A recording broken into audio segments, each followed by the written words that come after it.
Good morning mga chess Dabbercats! Our topic for today is about how to beat a chess grandmaster. Kung sa Tagalog, paano nga ba natin talunin ang ating kalaban na chess grandmaster? Unang-una sa lahat, dapat meron tayong conviction. Ano nga ba ang conviction? Yung naniniwala tayo sa ating kakayanan na kaya nating talunin ang kalaban kahit na siya pa ay isang chess grandmaster. Dahil kung may conviction tayo, nagiging proactive tayo. Nakakapag-isip tayo ng mga magandang moves. Nagagawa natin yung ating best, nagiging alert tayo. Saka may confidence na nangyayari sa atin. Pangalawa, dapat prepared tayo. Preparedness. Physically, mentally, and spiritually. Because kung physically prepared tayo, naapektuhan niya yung ating pag-iisip. Nakakapag-isip tayo ng maayos. Dahil kung matamlay tayo, di tayo nakapag-concentrate, di tayo nakapag-isip ng maayos. Then, pangalawa, dapat mentally prepared din tayo. Dahil kung mentally prepared tayo, nakakapag-isip tayo ng maayos. Pangatlo, dapat spiritually rin. Dahil yan yung composure eh. Mostly kasi kung nasa worst position tayo, then parang nananamlay tayo. Nawawalan tayo ng gana mag-isip. Pero kung spiritually prepared tayo, any given situation, nasa momentum pa rin tayo. Nakapag-isip pa rin tayo ng maganda.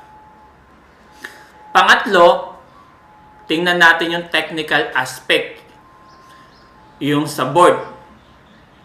Unang-una, dapat alam natin ang basic chess principles. Ano nga ba yung mga basic chess principle? Unang-una, whenever possible, make a good developing move which threatens something. Isa yun sa mga basic chess principle. Sunod, play to get control of the center. Castle early, otherwise your king may become stranded in the center. Do not exchange or sacrifice without adequate reason. All combinations are based on double attack.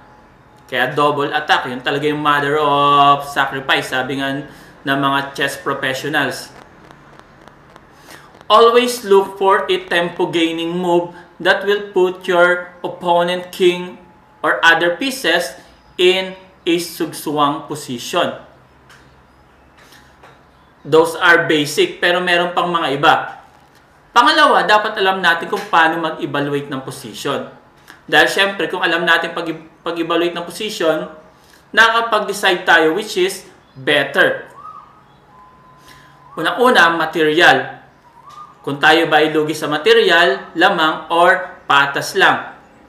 Pangalawa, yung pawn structure. Napakahalaga ng pawn structure sa pag-evaluate ng position. Kunyari, double pawn tayo. Isolated. Later on, in the endgame, yun yung ating weaknesses. Pero kung connected yung ating pass pawn, in the endgame, yan yung ating strength. Yan yung ating advantage.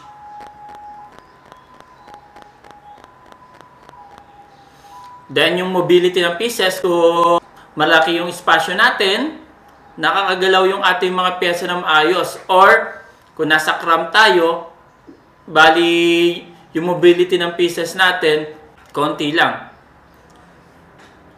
Then, king safety. Isa sa pag-evaluate yun. Kung ang king natin ay safe, ibig sabihin mas better tayo. Kung ang king natin ay subject to attack, naka-expose, nasa worst position tayo. Pangatlo, saka yung pang-apat, yun yung complex position and avoiding main lines. Based on my experience with Chess Grandmaster, bali, laro namin yung Sicilian Pelican. Ito, ano siya? Sub-variation, complex. Chances are even. May mga positive and negative side naman yung white and black. Then, sa complex kasi, kaya maganda complex, unang kalaban natin, hindi naman yung opponent natin, kundi yung sarili natin. Dahil nag-isip tayo, ano nga ba yung tama moves? Ano nga ba yung mas better? Ganon din yung opponent natin. Ang una niyang kalaban, yung Grandmaster, kapwa niya Grandmaster din. Nag-iisip siya kung mas alin doon yung tamang moves. Kaya sa complex, chances are even. Then, yung mga Grandmaster, syempre gusto nila smooth. Naghanap sila ng best move or better move. Ngayon, na-utilize nila yung time nila. Later on, yun yung advantage natin. Based on my experience, halos ginamit ng opponent kong Grandmaster yung time niya sa middle game.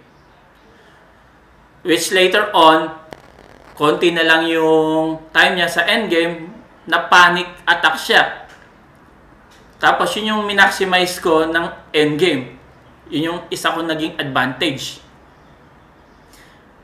Tapos ganito, pagdating sa endgame, na blunder siya.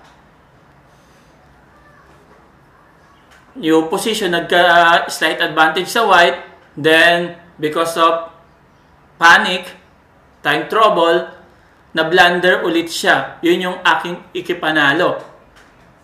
Pati throughout the game, yung last, dapat concentration.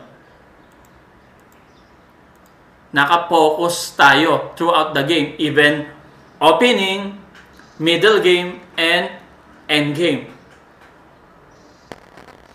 Ngayon, ulitin natin yung mga tips para tumalo ng isang chess grandmaster. Unang-una, dapat yung conviction.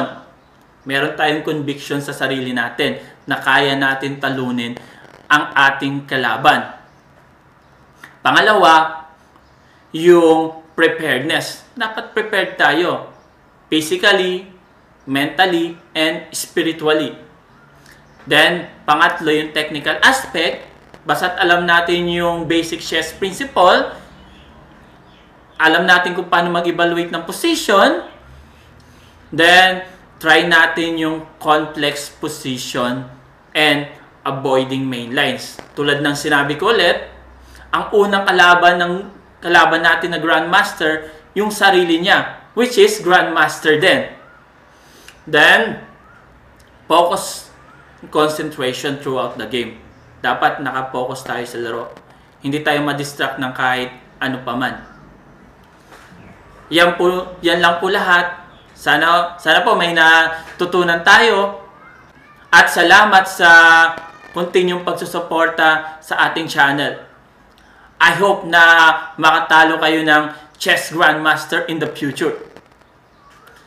Thank you and have a nice day.